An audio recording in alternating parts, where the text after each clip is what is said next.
Hello, hello, dear children's mental health enthusiasts. It is your friend, child therapist, Mr. Stu, and I am ready to go on another exciting journey of the mind with you today. Today, we're going to be talking about anxiety disorders and covering all sorts of different aspects as well as roots, not just fruits. We'll talk about what's really going on here rather than just what you can see going on here.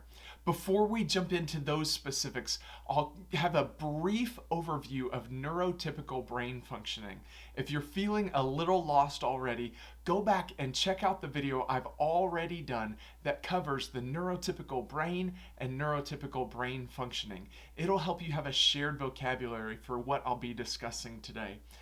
But now it's time to dive into the deep seas of anxiety disorders. You might be wondering to yourself, isn't anxiety just a part of everyone's life, Mr. Stu? And you are correct. Anxiety is a normal reaction to life's ups and downs, but when it becomes more like a big storm, rather than a gentle wave, that's when it turns into a disorder. Today, I'll be talking with you about symptoms and identifying unique features of different anxiety disorders. We'll also talk about the brain functioning in children with anxiety and how that's different than the neurotypical brain functioning. If you are curious to find out why different symptoms happen, I'm so excited to share it with you. Then I'll talk with you about different supports that you can offer to your child or the children that you work with who deal with anxiety, and I'll explain to you how and why those supports work so that you can adapt them to whatever your situation might be. Are you excited? Let's jump in. Let's review very quickly the neurotypical brain. If you remember this piece down here with the heart rate monitor, that is the brain stem. It has to do with all of the things that just happen automatically. It is the brain's autopilot. Then back here we have the scale, that's the cerebellum. It has a lot to do with our motor coordination and motor functioning, as well as our understanding of where we are in space and our movement throughout space. Back here we have the occipital lobe. Its main job is processing visual information.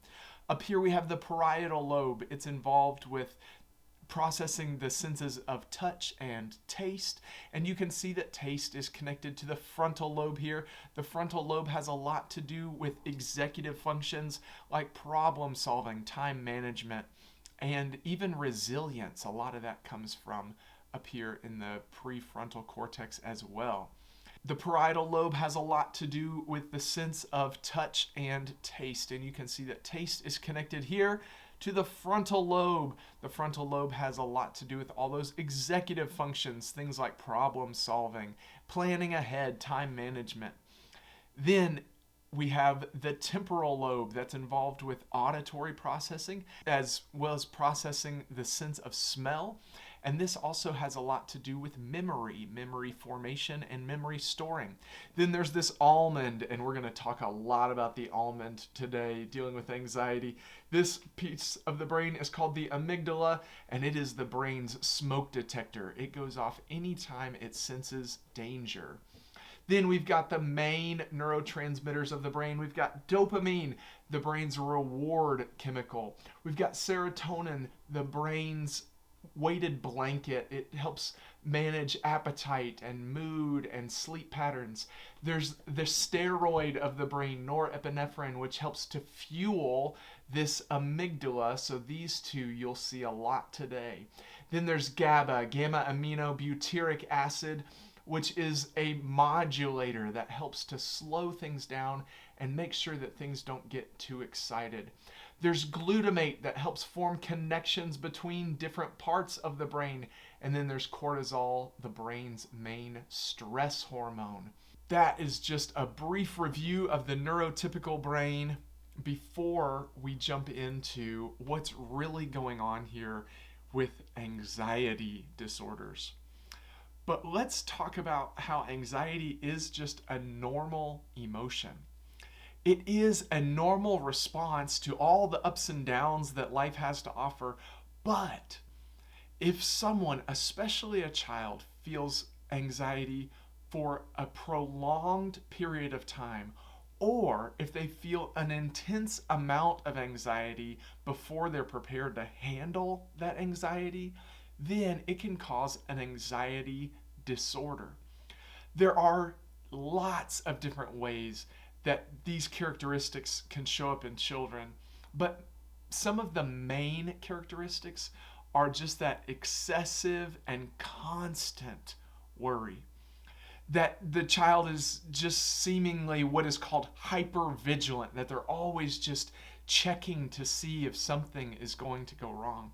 There's a sense of restlessness that goes with that hypervigilance where it seems difficult for children to sit still. And it can even present in physical symptoms like a rapid heartbeat or, in extreme cases, as a panic attack. That's just a broad overview of some of the symptoms that might be seen in children with anxiety disorders. And there's lots of different anxiety disorders. There's what's called generalized anxiety disorder, and that's what I'll be focused on mostly today.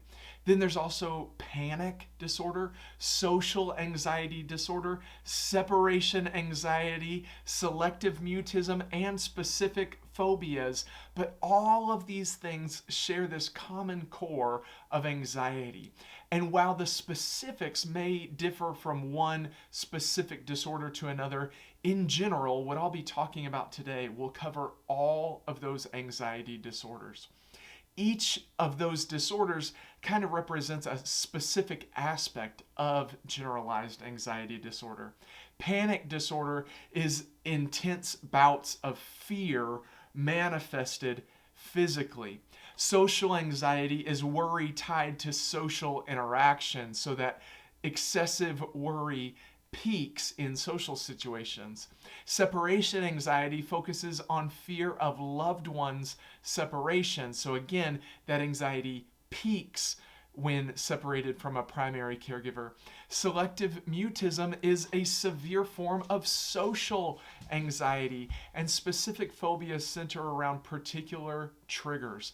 But I do want to make one quick differentiation here.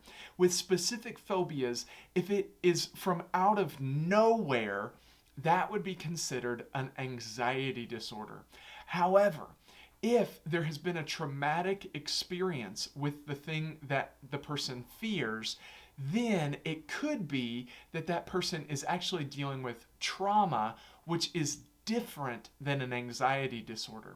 Trauma can lead to an anxiety disorder, and at times anxiety disorders can cause some trauma, but one does not necessitate the other. It doesn't mean that if someone has a specific fear, they have a phobia. It could be that they're dealing with trauma related to their experience with that stimulus. But let's talk now about the criteria according to the DSM-5. If you've watched some of the other videos about the brain and what's really going on here, then you know that the DSM is the Diagnostic Statistical Manual version 5. And that's a book that therapists and other mental health professionals use to diagnose different mental health disorders. But the symptoms, that list of things, the criteria that must be met to be diagnosed with a disorder, those are what I like to call the fruit. Those are the things that you can see. Things like excessive worry, difficulty sleeping, restlessness, fidgetiness. Those are the things that you can see. So I'll talk to you about the things you can see, the fruit. Then we're going to talk about the root. I'll help you understand what's really going on here and where these symptoms, where these fruits are coming from. What's really going on here? For disorders, it is so important to understand all of the criteria, because just having one thing doesn't mean It's this: just because a child has nightmares does not mean they have an anxiety disorder. It could be they're feeling some anxiety, but it doesn't necessarily mean they have an anxiety disorder. Like I said, I'm going to be covering mainly symptoms of generalized anxiety disorder. And in the DSM 5, there is a comprehensive list of symptoms related to generalized anxiety disorder. For a child to be correctly diagnosed with this disorder, the symptoms listed must be consistently happening for at least 6 months. That means if something happened a week ago and your child is still anxious about it, that could just be a normal process of dealing with the situation. In anxiety disorders, generalized anxiety disorder, these symptoms have to be present for at least 6 months.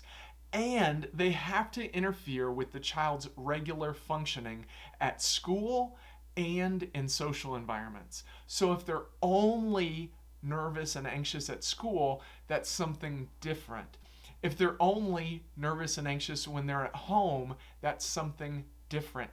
It has to be across what are called multiple settings. So for children, we typically look at home and at school. So it has to be present for at least 6 months, and it has to be causing dysfunction in both home and school environments or across multiple settings. Here are the symptoms of generalized anxiety disorder. Again, that must be present for at least 6 months, interfere with the child's regular functioning in at least 2 different settings. The first symptom is just excessive worry and anxiety. Children with generalized anxiety disorder often have a lot of excessive anxiety and worry about a variety of different things. The focus of their worries might actually shift from one concern to another, like they could be worried about school performance and then be worried about their health and then be worried about issues with their family or issues that they might have with punctuality. And this specific symptom, when it's to an extreme, is what are known as phobias: excessive worry and anxiety about something specific. So that's that first symptom: excessive worry and anxiety. The next symptom is difficulty controlling that worry. So yes, they're feeling a lot of worry, but sometimes children can regulate that fear, regulate that anxiety.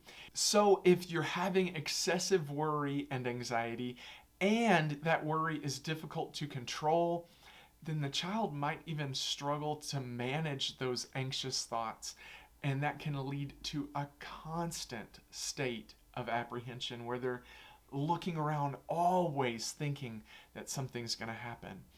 To an extreme, this is the symptom that can lead to OCD, obsessive compulsive disorder. It's that desire to control the worry, control the fear, and make it stop. And that can lead to obsessive compulsive disorder. The next symptom is a restlessness or just feeling keyed up or on edge, like you can't stop.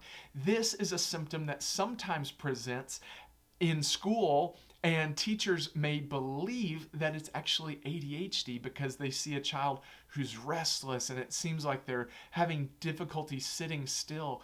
It could be that that child is dealing with anxiety, not ADHD, or it could be that they're just a normal kid who doesn't sit still very well. In children, that restlessness and feeling keyed up or on edge, it might come out as an inability to sit still, some fidgeting, or constant movement. Another symptom in children with anxiety is that they are easily fatigued. Children might get tired quickly, especially if there's a change. If they used to have a lot of energy and now they have much less energy. Even if they're not participating in things that are strenuous, are they still feeling worn out? And does that affect their daily functioning? Are they falling asleep at school even though they seemed to get plenty of sleep the night before? Another symptom is difficulty concentrating or just the mind going blank. Is a child beginning to struggle at school? And maybe they used to be a student that kept up with all of their work and they never missed any homework, or they studied for tests all the time, and now they're having real difficulty staying focused, or it seems like their mind just goes blank. That can impact their ability to focus on tasks, including schoolwork, and that can lead to some academic challenges. Another symptom is irritability. Children with generalized anxiety disorder, they might have an increased irritability that can lead to some social troubles and difficulties with keeping up with their relationships. We'll talk about how and why that irritability happens. You might also see just muscle tension, that it just seems like the child is always tense, and maybe you've seen someone getting a massage and it's like, ooh, you feel tense there. Well, that muscle tension does actually happen if you're stressed or anxious. So if you see a child that's constantly tense, it could be that that child is struggling with some anxiety. It can come out as muscle aches or muscle discomfort, and that can lead to even more distress. At an extreme level, this muscle tension and this physical response is the panic disorder. It's a specific form of an anxiety disorder. And finally, you might see sleep disturbances in children. It could be that they have trouble falling asleep. This is not the same as choosing to not go to sleep, but if they are laying there trying to fall asleep and it goes on for 45 minutes and it just doesn't seem like they can fall asleep, then they're having trouble falling asleep. Maybe they're having trouble staying asleep. They're woken up constantly by nightmares or just get woken up from shallow sleep, or they can have difficulty getting up in the morning. So either trouble falling asleep, staying asleep, or waking up could all be symptoms of anxiety. It's not that you have to meet all of those criteria, but it does mean that you need to show some of these things for at least 6 months, and it has to be interfering with your life for that period of time. If it's not that, it may just be an average and normal dose of anxiety. That doesn't mean it's fun, it doesn't mean that it's comfortable, but it does mean that it could just be a part of life. Now that we know all of the things that make up an anxiety disorder, let's see where those things really come from. Let's find the root to all these fruits. Let's see what's really going on here. Why do those kids with anxiety have difficulties controlling their fears and emotional responses to those fears? What does the brain of a child with anxiety look like, and how is it different from the brain? That's right, the beautiful anxiety brain. You can see that this one is much different from that neurotypical brain that we discussed briefly earlier, and that I'm sure you have gone back and watched the video of the full explanation. Let me go through here what is going on in the brain with anxiety. Down here, first off, there is the brainstem, and you can see that this person is short of breath, and that heart rate monitor has really picked up. In the brainstem, remember that the role of the brainstem is all of those things that happen automatically. It's the brain's autopilot. Things like breathing, heart rate, digestion. Well, in people with anxiety, their brainstem can be overactive, and that happens for a lot of different reasons, one of which I'm going to talk about a little bit later. But because that brainstem is overactive, it can lead to symptoms like the heart beating faster and shortness of breath. Next, let's look at the cerebellum, this piece behind the brainstem, and you can see that our little brain friend is feeling a little bit woozy-doozy. If you remember, the cerebellum has a lot to do with motor control and coordination, and in people with anxiety, the cerebellum is functioning suboptimally. And because it's not functioning to the level that it needs to function, that can lead to tremors, dizziness, or a loss of balance because the cerebellum isn't able to do all of its jobs. So some of that motor control and motor coordination is thrown off. Let's look next at the parietal lobe. This lobe up here that has a lot to do with processing sensory information. In people with anxiety, that sensory information can become heightened. You see the exclamation point there. And that means that in a person with anxiety, especially as they become hyper vigilant, looking for some type of danger, their sensory input gets increased. This can lead to people with anxiety becoming overwhelmed by loud sounds or bright lights or different things that provide intense sensory stimulus. Next, let's talk about our eyeball friend. Back here, the occipital lobe. You can see that in people with anxiety, it functions more like a microscope because that occipital lobe processes the visual information, and in people with anxiety, especially when they're struggling with some of their anxiety, the brain will give an overinterpretation of visual cues. And so that occipital lobe is functioning more like a microscope. The brain is almost saying, I know there's something dangerous here. Just let me find it. And it's looking everywhere trying to find it because that occipital lobe is boosted. Let's talk about the temporal lobe.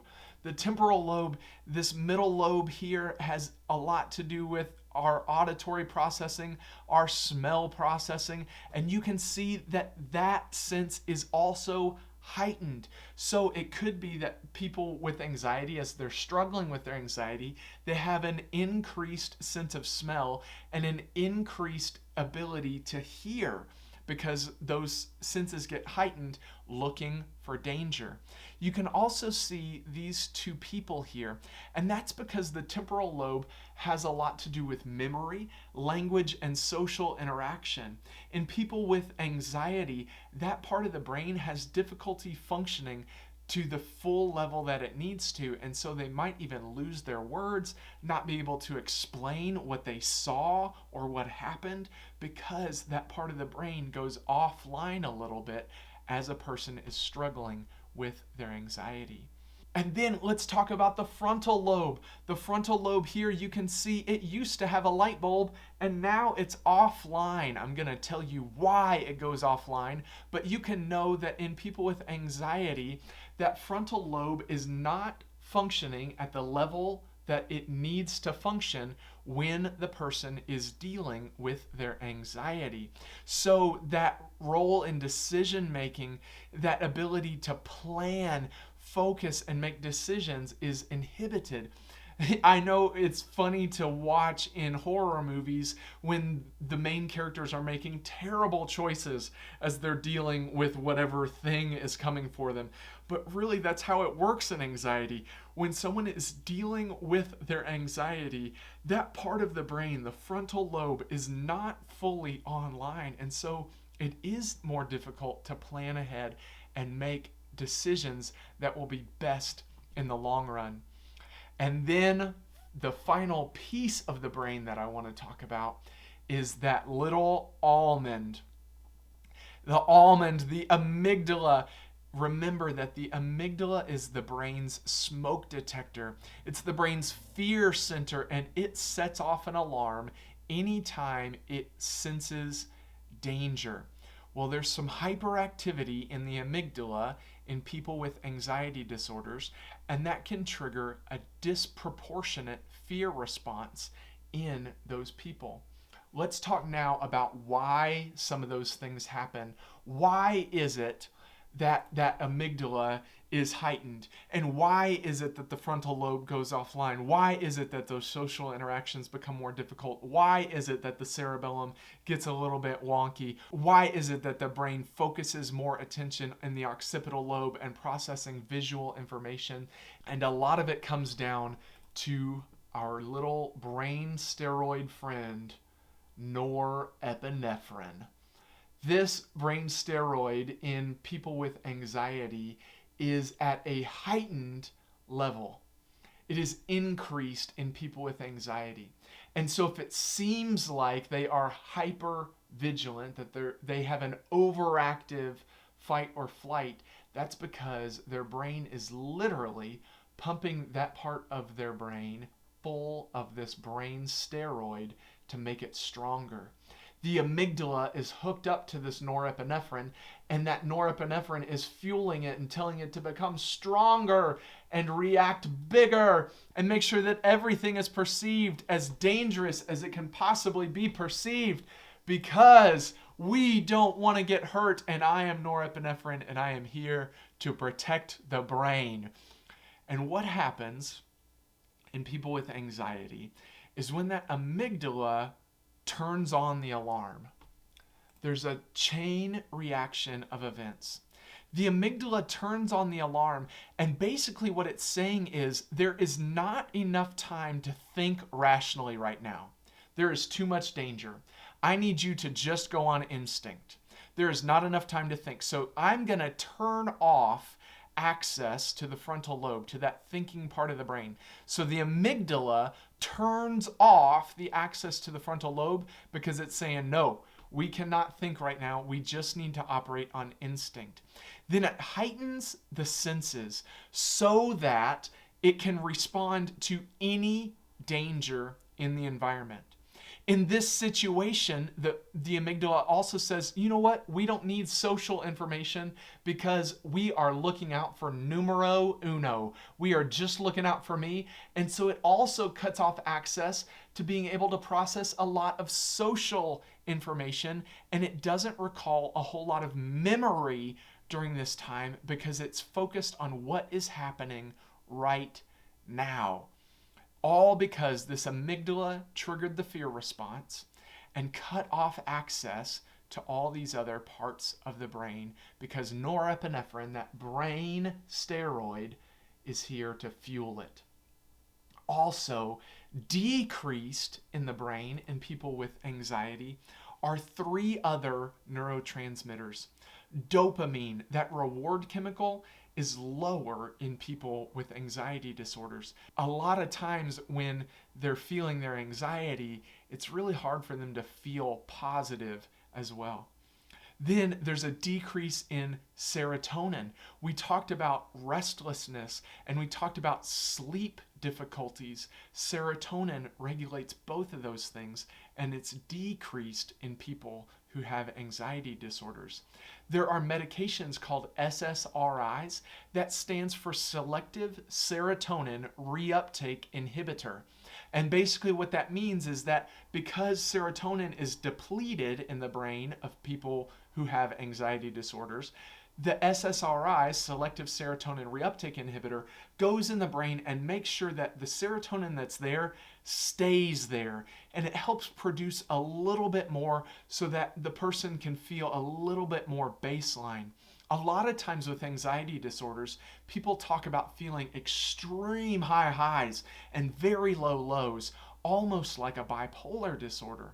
That's because that serotonin level is out of whack. Once serotonin is at a more optimal level, the person can feel a stabilized mood, and sometimes those SSRIs can help with that.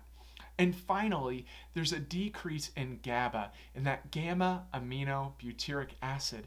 GABA is also responsible for shutting off the alarm system.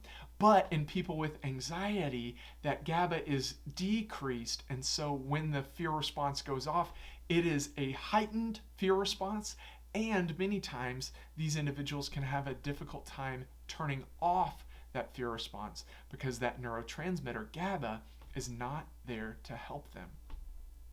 Now you can see why there is that excessive worry, because norepinephrine is firing in the brain, and so it's causing this individual to worry more.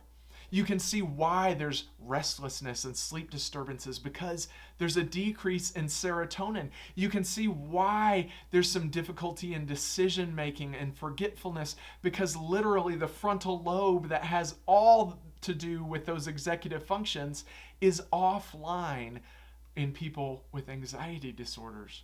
Now you know that it's literally different brain functioning. It's not just bad kids doing bad things because they like to do bad things. There are literally differences in the brains of people with anxiety disorders. So if you're working to support them, it's not about yelling at them to stop being scared. It's about decreasing that fear response and allowing the rest of the brain to come back online and function normally again. So now let me talk to you about some ways to support children with anxiety disorders, especially if they're struggling to control that excessive worry or anxiety. First, let me talk to you just quickly about tantrums. You can see here how a tantrum could happen in a child with anxiety, because if they sense something that is dangerous, and in some children, being told no is dangerous. They don't know if their needs are going to be met. So they get told no, and their amygdala fires off and says, this is dangerous because they are not going to help us. We are not going to get our needs met, and we are not going to be able to function. So it shuts down the part of the brain that thinks rationally, turns up all the other senses, makes it difficult for them to function in social situations, and makes them a little bit woozy-doozy, gets them breathing fast, and brings up their heart rate. What does that do? It causes the child to panic, and so then they're scared because they're scared, and then you're yelling at them, and now their whole system is overwhelmed. And what happens? The brain goes to instinct and triggers that fight or flight response. So because of the fight or flight response, the child starts throwing a tantrum. That's a child's version of the fight response, a tantrum. I'm going to do whatever I can to make this stop. So in those situations, just know if you'd like to yell at your child to stop and behave, that's fine, and that's a choice that you can make. But in this time, they're literally not able to make appropriate decisions because that part of the brain is offline. So what do? Do you just let them throw a tantrum in the store? No, but you have to first help them turn off their fear response. Remember that in children with anxiety, they have difficulty doing that because they don't have that gamma aminobutyric acid that helps calm down the fear response. So you have to step in and help them. You have to overpower this Hulk in their brain and help them get calm again. Once they get calm, this part of the brain can come back online, and then you can talk about what happened, why it was wrong, and what to do in the future. There will be more videos coming out specifically about tantrums, but definitely in children with anxiety, it's something to watch out for. But let me tell you a few things that can help bring that child back in control, that can help turn off that fear response. There are some things that can really just support a child with anxiety and help them move through it. In immediate situations, fidgets can be great help because there is that excess energy that gets built up in the brainstem and the body feels like it needs to move. Fidgets are a great way to help some of that energy get out. I've discussed this in the video about ADHD and what's really going on here with ADHD. If you're interested in more about why fidgets work, be sure to check out that video as well. So fidgets can be helpful because really when you're working with a child with anxiety, think of it like a car that's stuck in overdrive. Children with anxiety disorders often find their minds racing at top speed. So let me tell you how to slow down some of that mind. The first is using a fidget as that cognitive anchor and getting out some of that physical energy. If you want to know more about that, check out the video about ADHD. Another strategy you can use with children who are suffering from anxiety disorders are deep breathing exercises. All the time, I see parents and they say, well, they got upset and I told them to take a deep breath and they wouldn't do it. And that's not what deep breathing means. Deep breathing does not mean That is not deep breathing. A better way to think of it is paced breathing, that it's a rhythmic and steady breathing. It's a breathing that shows the body you are in control. Because remember, what's happening in the brain is the body's feeling out of control. There's too much sensory information going on. Norepinephrine is pumping the brain full of all kinds of stuff, pumping it full of norepinephrine, I guess, and making it reactive to everything else. And so it just needs to feel some sense of control. Paced breathing helps the child to see and helps show their brain that they are still in control even though things feel wildly out of control. An easy way to think about doing this is by using a hand. You can have your child hold one hand out in front of them, or you can hold your hand out in front of them, and then they take their finger and they're going to trace your hand or their hand, and as they go up the finger, they'll breathe in through their nose, and as they go down the finger, they'll breathe out through their mouth. So it would go something like this.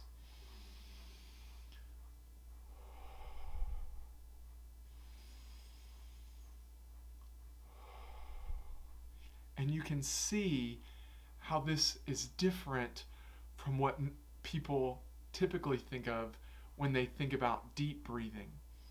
It is about taking a good deep breath, but it's also about restoring that pace, restoring that rhythm to show the brain I'm in control even though it feels chaotic. It's okay to turn off the fear response. We can stay in control. It turns off that fight or flight response, and it helps the child regain control even though they have a decreased amount of that GABA in their brain. It helps lower the heart rate, lower blood pressure, and bring that sense of calm so that the brain sees, oh, it was calm enough to take a good paced breath. If it's calm enough to do that, it must be safe. So before you start telling a child what to do when they're feeling anxiety, help them. Maybe you take those paced breaths with them, or you let them trace your hand while you take the deep breaths with them, and do your best to help them pace it rather than just the best way to help them pace is to show them by you doing it along with them. Another technique that you can use to help children with anxiety disorders is mindfulness. And there's all sorts of talk about what mindfulness is, what it requires. Really, mindfulness is just time in with yourself. Whatever's going on right here, right now, in my mind, I'm going to be okay with it. I'm going to let it come and go. It's like taking your brain out for a nice afternoon, cool, nice. I don't want it. The afternoons have been a little warm lately, so let's think. For a nice, I don't want it to be cool either because I'm bald and my head gets cold, but a nice, the weather's good and you're taking a stroll. It involves focusing on the present moment without any judgment. And if you can help children to disengage from all that chatter and just maybe put their bare feet in some grass, or if it's nasty outside, then put their bare feet on the floor and just feel that, and they can bring to mind, what does this feel like right here, right now? Coloring is another great way to practice mindfulness. It's all about what's happening right here, right now, and it's something you can do with your child. And if you'll do it on a regular basis, it will actually help decrease that fear response in their brain. Listening to calm music, not that music that fuels the best of workouts, but that calm music. If you'll help them learn yoga, it helps bring that body-mind connection back into play so that when a child is feeling that overwhelmed and maybe their heart wants to start beating fast and they want to start breathing quickly, yoga that practice of practicing the body and the mind working together allows them to regain that sense of control and bring themselves out of the anxiety. And finally, something that you can offer a child with anxiety is routine and structure. Providing a consistent routine for children, all children, is like giving them a roadmap throughout their day.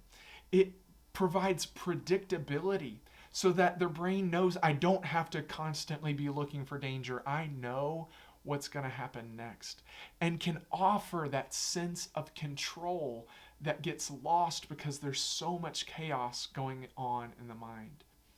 That can be particularly comforting in children with anxiety disorders. All children thrive on that routine and structure. Knowing what to expect reduces feelings of knowing what to expect reduces feelings of uncertainty and apprehension, and it's almost like a security blanket for an anxious brain. Regular routines help regulate the body's natural rhythms of falling asleep and waking up. And so, even though the serotonin is a little out of whack, it can help support the child's natural rhythms. And that can lead to just an overall stability in the child's mood because the routine is taken care of. The serotonin that would be required to maintain the routine can focus on other things because that routine is so consistent. And it can lead to overall mood stability, all from just having some routine and structure to your child's day.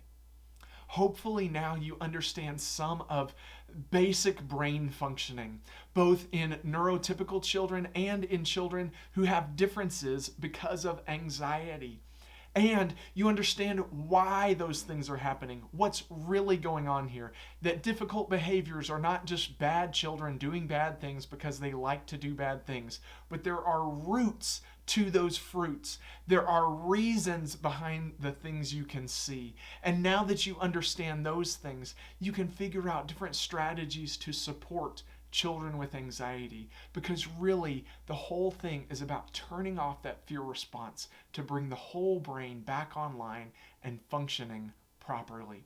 If you'll do that, you'll be building a stronger relationship with your child because they'll see that you are someone they can count on even when they feel out of control. And you'll be setting them up for success because as they learn to regulate themselves with you, then over time they'll learn to regulate themselves on their own, and then they'll be able to deal with that excessive worry or anxiety in healthy ways no matter what situation comes their way.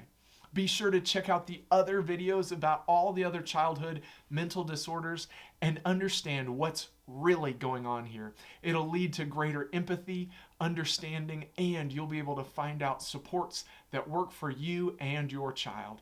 I'll be back again soon, but until then, spread the word and share the love. Bye-bye.